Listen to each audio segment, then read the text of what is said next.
sosiologis, masyarakat kita itu banyak yang masuk kategori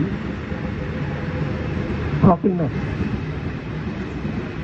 Masyarakat yang mengambang. Dia seperti daun-daun yang jatuh terbawa angin. Jadi kalau anginnya ke arah kiri, dia akan ikut ke kiri. Jadi kalau ada angin perubahan besar menuju kepada arah kiri, seluruh orang-orang masyarakat secara umum akan ikut. Jadi karena kondisi masyarakat kita seperti itu, dia akan ikut gelombang perubahan. Jadi memang tidak perlu dipikirkan secara detail apakah semua warga negara harus paham tentang demokrasi. Karena 60% rakyat kita itu lulusan SMP loh, ya kan? Mereka, ya kalau lulusan SMP kita harus bayangkan, ini bukan bentuk narasi merendahkan ya, tidak. Tapi secara empirik 60% lulusan ke SMP. Nah ini ya kalau saya buat kuantitatif, mungkin ya 60% itulah floating mass.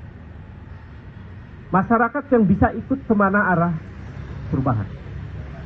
Nah, dalam situasi itu, gerakan perubahan itu adalah, gerakan perubahan ya, atau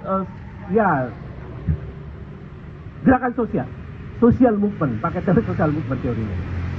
Gerakan sosial itu memang perlu ada imajinasi. Jadi imajinasi kolektif itu adalah mimpi ideal tentang masa depan kita. Tentang masa depan kita, tentang masa depan Republik. Karena imajinasi itu, atau mimpi besar itu adalah energi bagi gerakan sosial. Tanpa mimpi besar kita tidak akan punya energi untuk bergerak menuju mimpi besar itu. Satu. Jadi apa yang kita bayangkan tentang masa depan sudah kita miliki.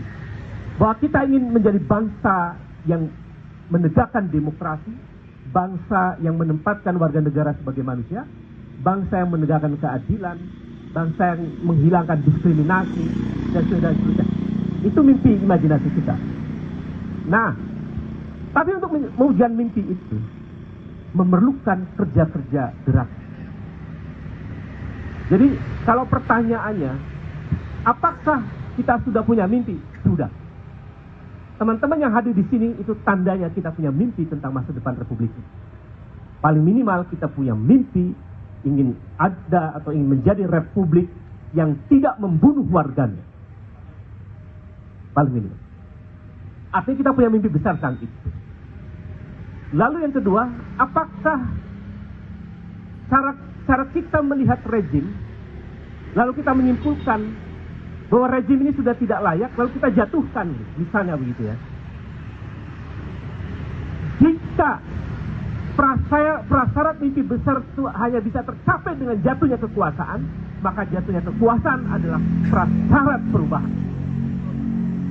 Jadi tidak mungkin kita akan mencapai mimpi besar itu tanpa jatuhnya kekuasaan. Karena kekuasaan ini secara kolektif mereka yang membuat republik ini menjadi rusak. Lalu, apakah kita sudah memikirkan apa yang mungkin terjadi? Itu soal detail. Apakah presiden itu mundur atau dimundurkan? Itu semuanya konstitusional ya. Karena di dalam Undang-Undang Dasar 45 itu disebutkan itu. Berhenti atau diberhentikan, itu boleh. Jadi kalau kita mengatakan berhentilah presiden gitu, itu boleh. Itu hak rakyat, dijamin konstitusi. Hak berpendapat di muka umum. Kita ngumpul begini juga dijamin konstitusi. Ini berserikat, berkumpul. Jadi semuanya konstitusional. Baik berhenti